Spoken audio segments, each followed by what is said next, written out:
Melissa, do I begin or do you begin?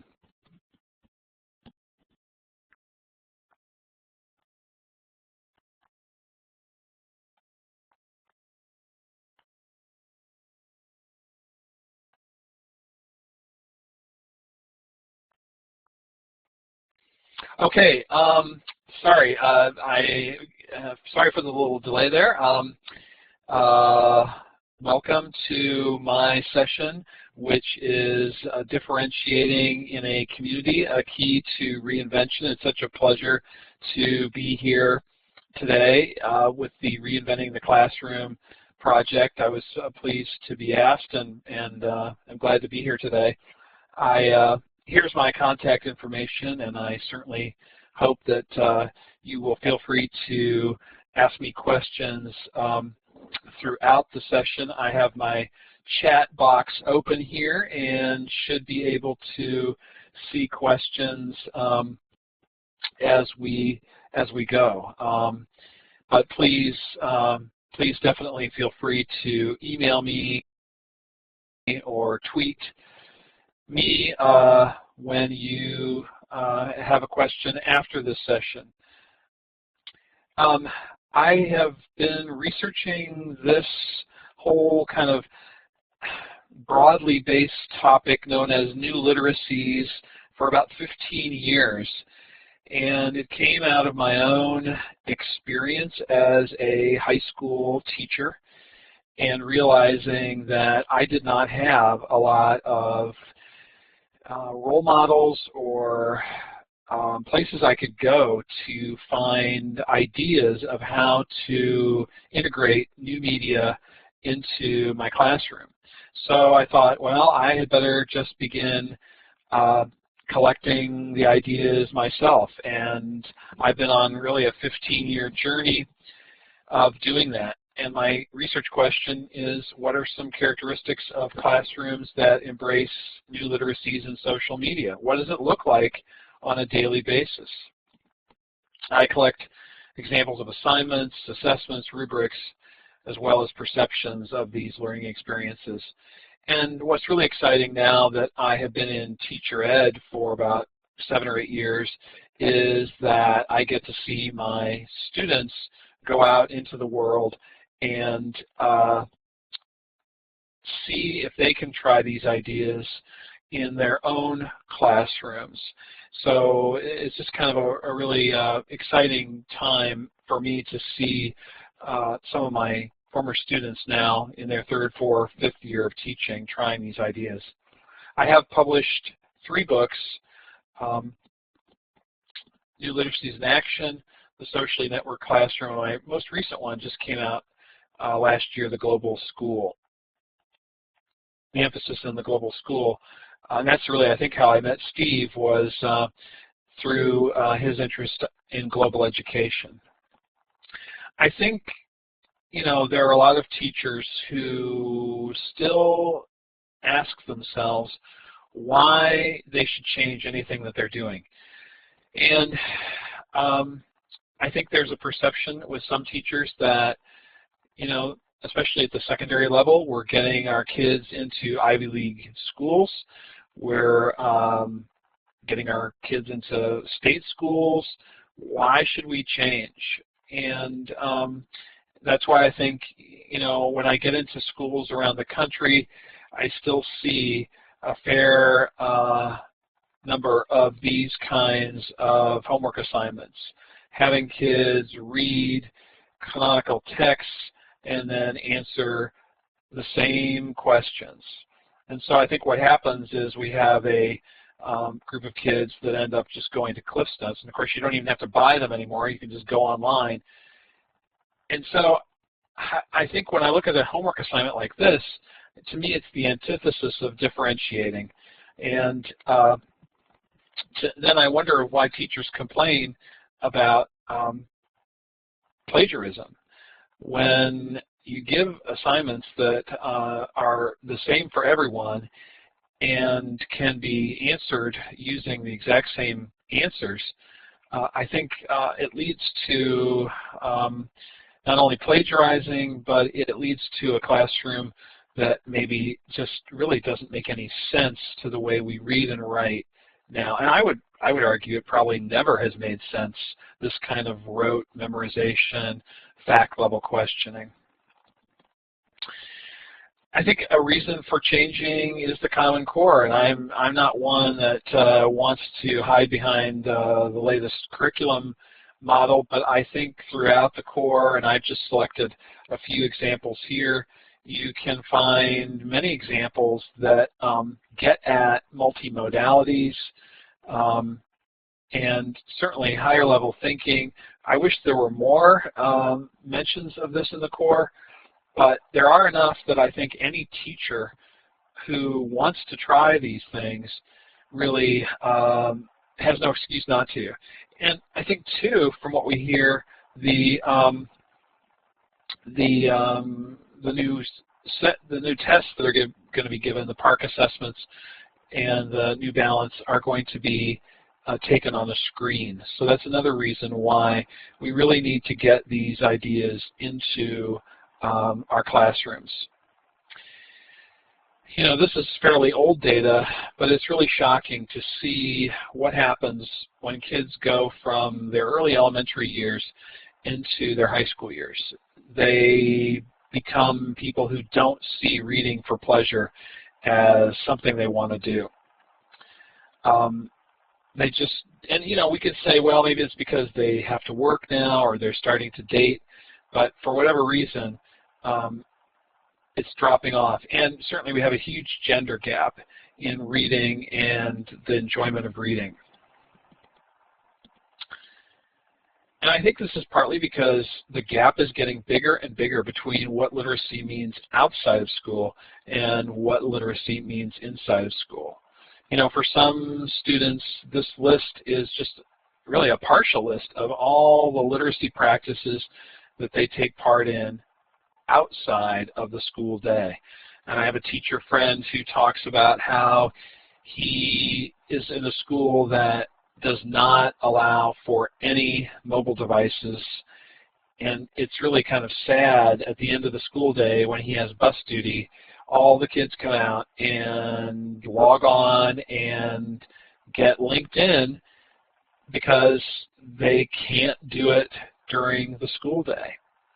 So the gap between outside school literacies and inside schools becomes greater and greater. We know, of course, I'll just go through these slides fairly quickly, but we know that, you know, so many kids obviously are online outside of school. The texting, this is, you know, kind of shocking when you see that 1 in 3 teens sends over 100 texts per day.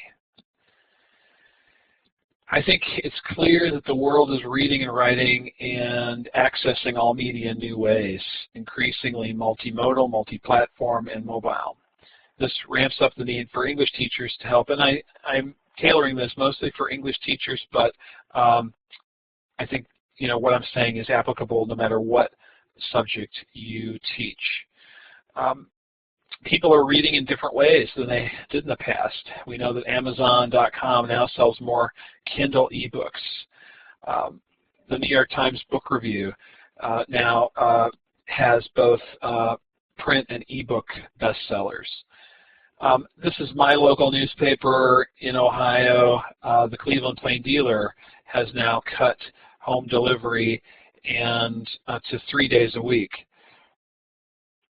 The tipping point, I think this is really important, that Don Lewis feels that as of 2006, people under 18 spend more minutes a day reading from a screen than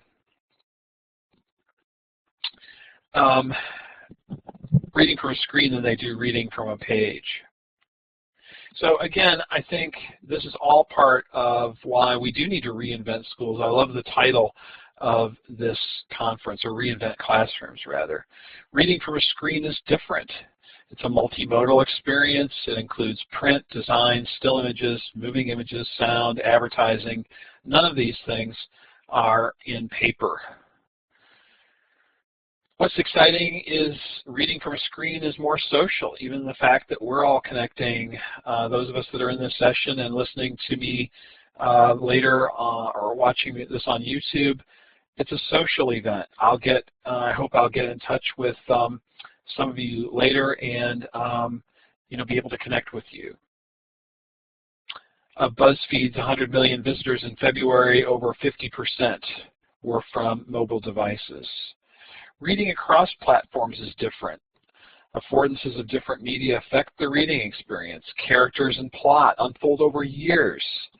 So we see it's not just reading, picking up a book, a random book at the library now. People become fans and wait for these books to come out over decades. And of course now you probably have seen, J.K. Rowling is making some noises that perhaps there will be some kind of sequel to the Harry Potter series, or that at least she's putting new content on her web page. If you're a fan of Harry Potter, that's fantastic news. Gossip Girl is a series that has turned into a television series. And of course, graphic novels. Basically, my point is that if you walk into any classroom today, you are going to see kids that are fans of all these different kinds of texts. And I feel that we've got to figure out a way to individualize our classrooms. And the reason I put this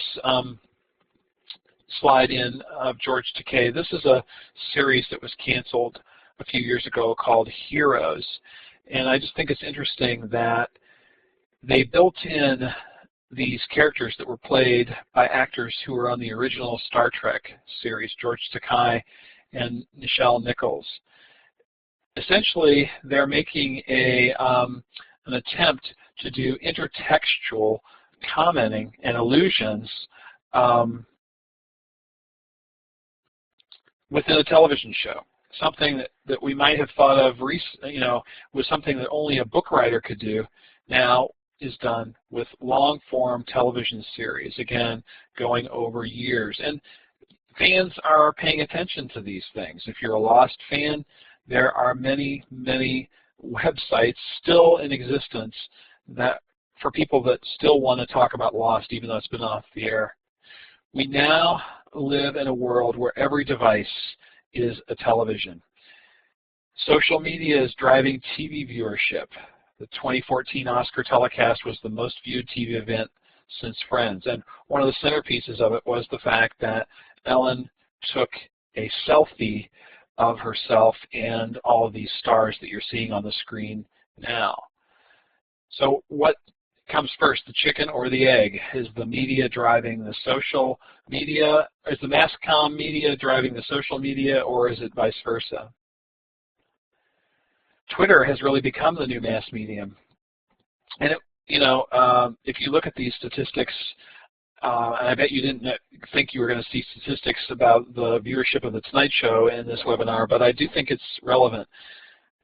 Johnny Carson's show reached 15 million viewers at its peak, but that dropped to 3.7 million viewers with Jay Leno, and now it's down to 1.8 million viewers with Jimmy Fallon. But does Jimmy Fallon really care? Because he has 11 million Twitter followers. So he can reach more people through his Twitter feed than he can on his program, which is broadcast still on NBC at 11:35 every weeknight. And here are just some more. The Oprah Winfrey Show, 13 million viewers in the early 90s, but it dropped to 6 million before she left. The Ellen DeGeneres Show is saying that they have 4.4 million, but Ellen has 24 million. And I see a question, someone saying that maybe Jimmy doesn't care about the ratings, but does his employer care? I think his employer, being NBC, they're happy to have a person who has 11 million followers on Twitter, and again, they can ride on. So what's amazing is that the broadcast networks are riding on the coattails of a social medium such as Twitter. The broadcast networks really don't really have much choice in this matter, and so they're happy to have people like Ellen and Jimmy Fallon who have such huge Twitter followers, again, to kind of ride on their coattails. Okay, so what does this have to do with differentiating instruction? I think we're living in a completely different world. Obviously, I mean, that's kind of a cliche to say that, but I still think we can go back to a really classic paradigm, and that is how can we engage students before reading and writing, during reading and writing, and after reading and writing? And also, do we really have to have them reading and writing the same texts? Well, here's just some quick, I know we're already going pretty quickly here, but and I'm seeing I'm getting a tweet too, so I want to respond to all these questions, so maybe we'll have time at the end for question and answer. I think here, in no real specific order, I think I'm going to give you some ways to differentiate today. Using game principles, I think having human anticipation guides, having trading places. Trading places is another game. I do a lot of games with my students now at the college level, and I advocate that they do them at the middle school and high school levels too, because I think it's a way of having individual activity but within a community. And if I had more time, I could explain these games to you, but I can see that I'm running out of time here. Making an online anticipation guide. In other words, these are classic things that allow, with the medium now, allow us to transfer them to an online environment and make what we're reading personal for our kids. One of my favorite ways of individualizing a text is to teach kids to annotate them using hyperlinks, or this is called hypertext writing. So this assignment, you just give them a text, and it could be a common text if you're reading the same text, or if they're doing individual reading, it could be a text that they've found, and you simply have them type the text into a Word document and annotate the text with X number of hyperlinks. So let's just say in this Robert Frost poem, you assign them to embed 5 hyperlinks. If you click on Woods, it takes the kid, this is one done by a kid, a student in middle school. It takes you to a picture of Woods. If you click on Robert Frost, it takes you to the Robert Frost homepage. I think this is an example of the complete opposite of the assignment I showed you earlier in the PowerPoint, where the teacher was assigning kids to answer questions about To Kill a Mockingbird. In this case, by using new media in a creative way, you're really getting at higher level thinking, and you're allowing them to differentiate the text. Then you simply have them save this as a Word document, and then you email it to, the kid emails it to the teacher, and it's also very easy to grade because the teacher just clicks on some links. And yes, I am sorry that the links are not live here. You'll have to take my word for it. But it's very simple to grade these, and it's very difficult to plagiarize. And I think it also allows the kid to individualize what he's reading. so that, and I still think we care about that. I was doing a workshop at a school district a few months ago, and the teacher said, well, you know, I went to a Common Core workshop where the instructor told us we weren't supposed to have the kid relate a text to his or her own life. And I just thought that was the saddest thing that I've ever heard. And I was at another conference probably about a month later, and I happened to see David Pearson, you know, the great P. David Pearson, the reading scholar, and I asked him about this, and his comment was, you know, don't these people remember how they learned to read? I think that, you know, it's impossible when you're reading something not to activate some prior schema. And we are all walking around with our own individual schema. So this is why I think an assignment like this really helps to kids to, yes, I mean, there are certain things that we want, I think, the kids to get out of a text like this, but, and I'm not saying that we can't construct text-dependent questions about a core text such as this that requires the kid to really, you know, get into the text and really bring up textual evidence in answering questions. But I still think there is a need to have kids make efforts to relate the text that we're reading to their own lives. Now here's an example of a kid that kind of went overboard. I mean, you can also do this with nonfiction text. In this case, it's a little paragraph from a social studies textbook. This kid kind of went overboard in creating bunches of hypertext. But I think that's part of the process too, from a new literacies standpoint. Just what does it mean to write for an online environment? How many hypertexts, how many hyperlinks are too many?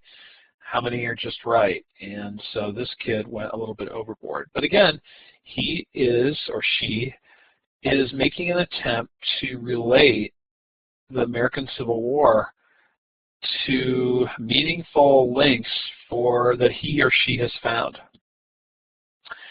A similar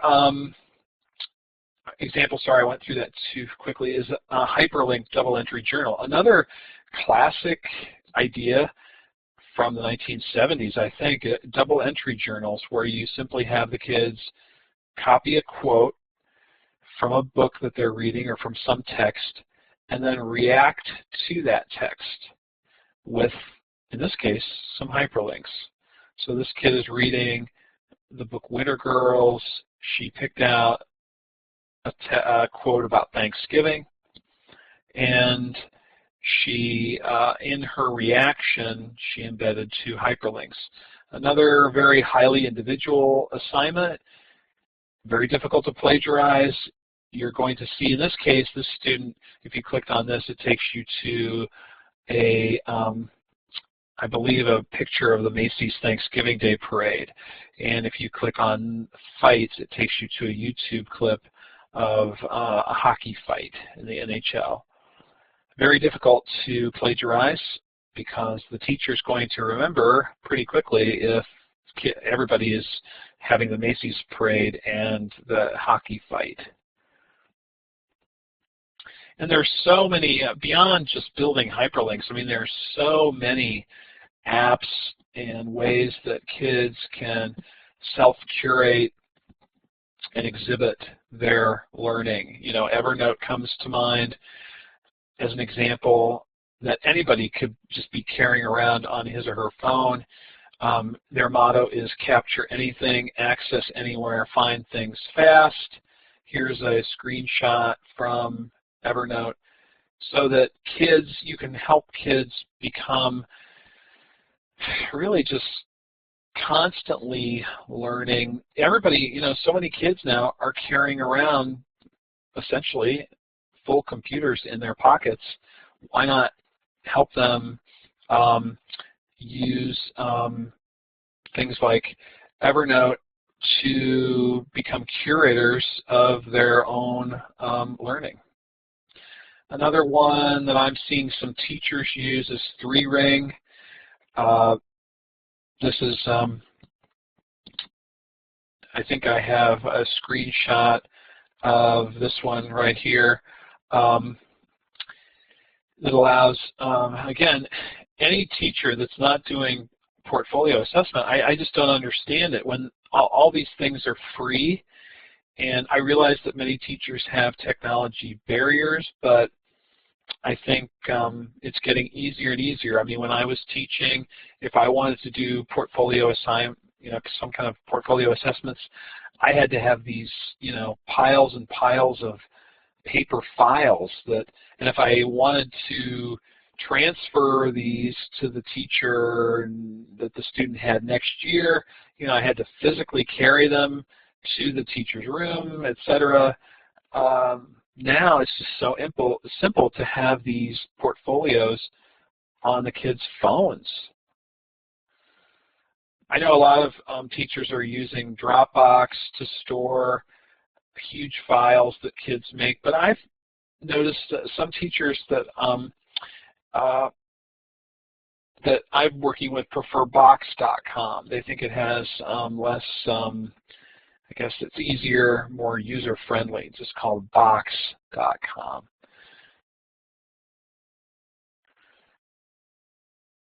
Of course, I know these days we're kind of getting a little bit worried about cloud computing.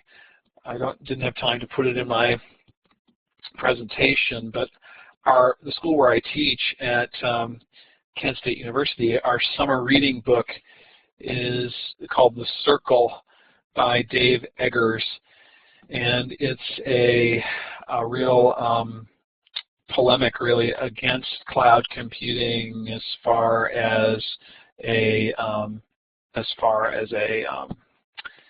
privacy issue. So cloud computing, I don't know. I think people are getting a little bit nervous about storing huge amounts of data in a cloud format. Of course, Google Drive is certainly, I almost feel like all these things that I'm showing you, here's another one, Mahara, they all really pretty much do the same thing. They all allow kids to exhibit their work, and I think these things are all free, and I believe that they are all these are able to be password protected, and of course I'm surprised that more teachers are not using Goodreads, especially middle school even. Goodreads, it's a way to have kids have individual, completely differentiated reading, all in the Goodreads environment. It's all set up for you, what books you want to read, what books that you are reading currently, and then, of course, there's the social networking aspect of it too, so that you can share with your kids. If you have your kids on Goodreads, you've got a small reading group, or you've got, SSR time and talking about books 24/7. And I hope we won't forget about music. There are definitely increasingly places where kids can create and share playlists. 8-Tracks is one that I think teachers are using a lot these days.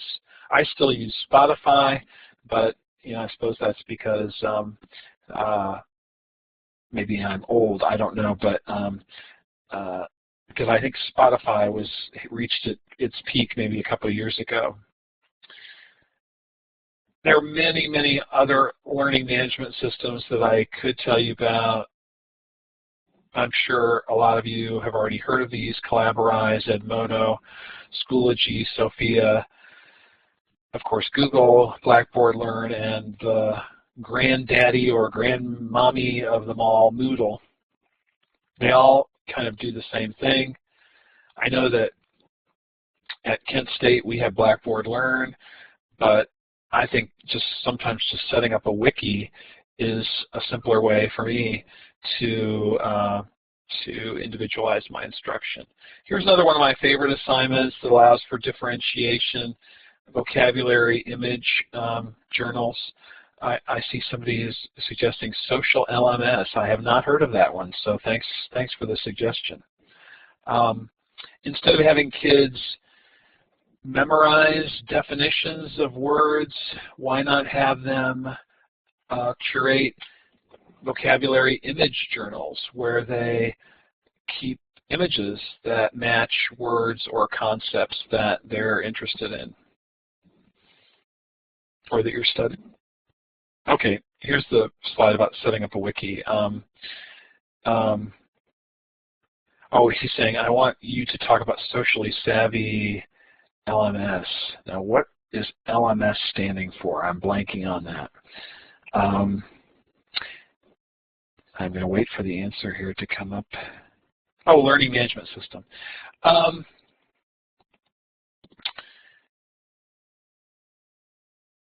Socially savvy learning management systems.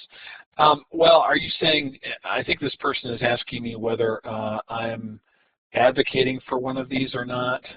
Maybe you could clarify the question, because I think really a lot of these are all doing the same things. They all have a kind of discussion board.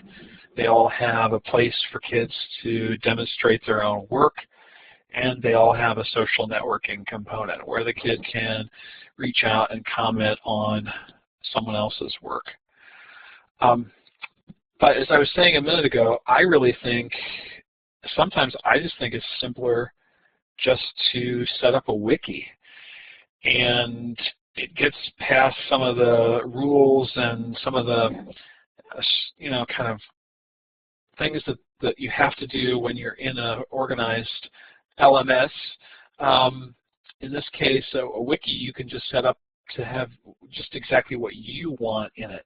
I used to use wiki spaces a lot, but it seems like they changed their rules, and so now I'm using pbwiki.com. And you can put you could put any number of things on a wiki, and that's kind of why I like it. It allows the teacher to differentiate his or her own curriculum and instruction, to the point where I know some teachers now are creating, if they, let's say they teach 5 periods a day, they might set up a wiki for each period. And I just think I find them to be easier and just more, I don't know, flexible than Blackboard Learn, which is, as I say, is my official one that our university has. So I just set up these wikis where I can put study guides if I want them. I can host literature circles. Here's an example of a teacher, Elizabeth Baser, who set up a literature circle within a wiki. You can, again, have the different roles down the right side: plot summarizer, vocabulary enricher, powerful passages, just like that Harvey Daniels has. I'm glad to see some other people chiming in that they like wikis too. I just like the flexibility of them. If I'm teaching a course and something doesn't work, then I just delete that page. I mean, it's just more flexible to me, I think. Here's, I mentioned a minute ago, study guide. Here's a study guide that Elizabeth set up for her literary criticism unit.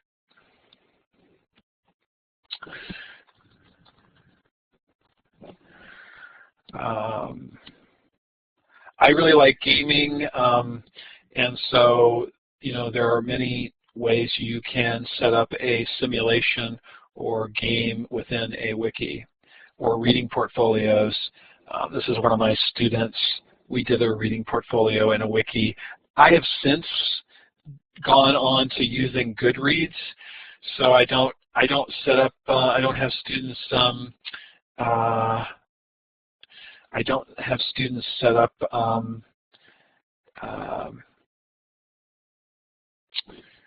their own reading portfolios anymore in a wiki. I have them join Goodreads, but if you want to have kids set up their own reading portfolios, I think a wiki is a great way to do it. And I see a question here. Yeah, I do let kids edit the study guides, and I just realized I don't have a slide in this, but I have several examples of teachers that I've worked with that are having their kids write their own textbooks.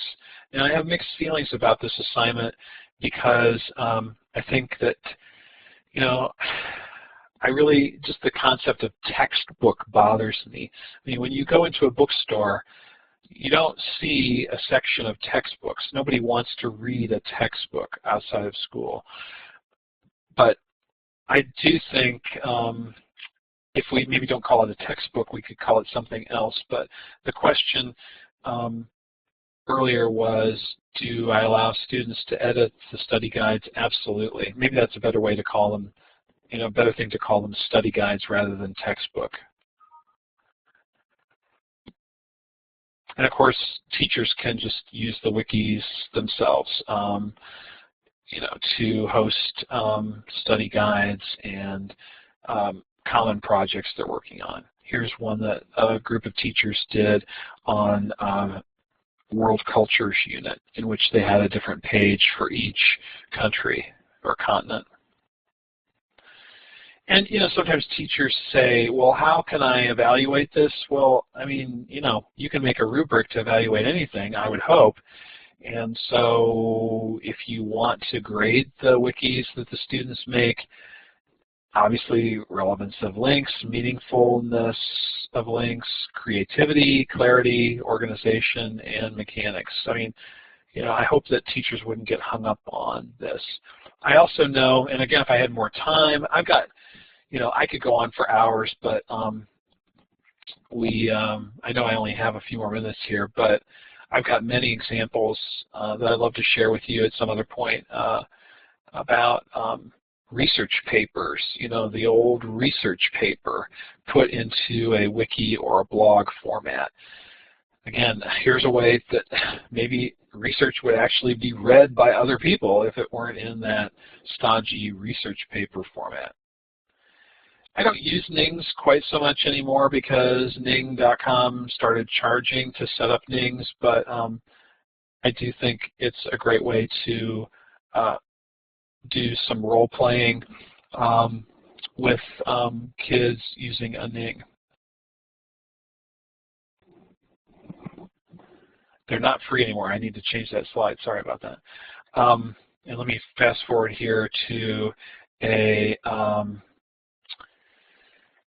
role-playing that I think I could try. I'm sorry I can't think of the teacher right now. I should credit that person on this slide, but it's just a role-playing game that a teacher did with using Tale of Two Cities and having the kids play different characters and role-play in character. This is another example of why it's probably good for the teacher to construct a Ning for each class period, because you've only got so many characters in a book. You're probably not going to be able to have them. You're not going to have a character that has a book that has 100 characters. So you might as well construct a Ning or a wiki for each class period. And I just think that another reason I like wikis is they're so quick. It's so quick to throw up a wiki, and I think that's another thing. Teachers sometimes, we're so overwhelmed with everything we have to do to get through the day, and really these things are not that time-consuming to start, and they're free. I think that's another thing too, except for Ning. Ning.com and Wikispaces have started charging, but many of these things I'm telling you about today are free. Another thing to suggest is if you're overwhelmed and you just really don't think you have time to do this, have a kid set it up for you. Oh, Peggy is saying that she has a free version of Wikispaces. I'll have to find that out because I prefer Wikispaces over PBWorks. But you know, if you're overwhelmed, have a kid set this up for you.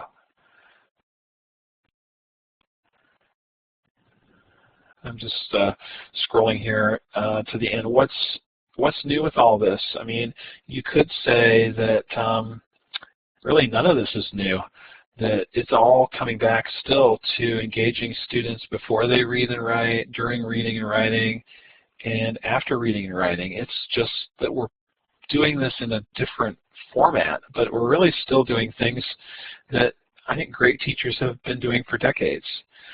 I worry that when we think about what are we to be about in our classrooms, that we're thinking about literacy as an either-or. It seems like I talk to a lot of teachers today who seem so angry about all this. And you know, what really bothers me is that some of my even young students seem angry about new media. And these are people who are 20, 21, 22 years old, and they'll say things like, you know, I love to smell the pages of a book. Well, I love to smell the pages of a book too. I think I love bookstores. I patronize my local bookstore because I don't want it to go out of business, but I still think, do we really have to think of this as a binary? Does it really have to be completely either one? You know, why can't our classrooms just be a big, huge, you know, tossed salad of all these different forms? I just worry that are we really going to design new spaces for this, or are we just going to make new literacies fit into the old space? And that's all, folks. I don't know if you, Melissa, if I am supposed to answer questions now or if I'm supposed to log off, but I would be glad to answer questions. You can do whatever you would like to do. If answering questions works for you, then go right ahead.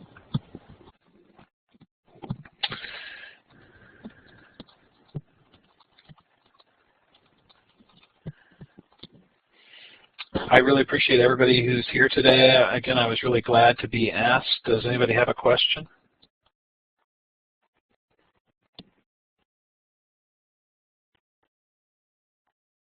Oh, thank you for all these great, what do I do to address the either or thing? You know, Karen, something that I'm really doing a lot is talking to kids, both college students and middle school and high school kids about text sets. That seems to be a concept that breaks down that dichotomy. A text set is simply that, a set of texts around a common theme. I think you probably all know about the idea of text sets. So if you're if you're reading something, I don't know, some kind of dystopian fiction, have kids collect examples of movies, music, poetry, visual art. I think, that's once I've had pre-service teachers tell me, oh, you know what, I never really thought of this as counting. They don't feel that these, kind of a theme-based curation. Yeah, I mean, so many people think if it's not on paper, it doesn't count. And I think, so just having text sets can maybe break down that dichotomy.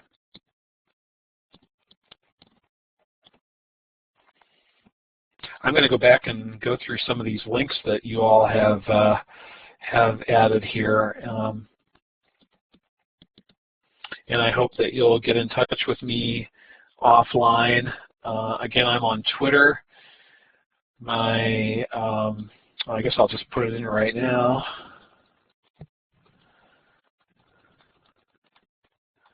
I hope you'll follow me on Twitter, and by all means, email me directly. I love working with teachers. If you have an opportunity where I could, work with your teachers or work with your students, I'd love to do that.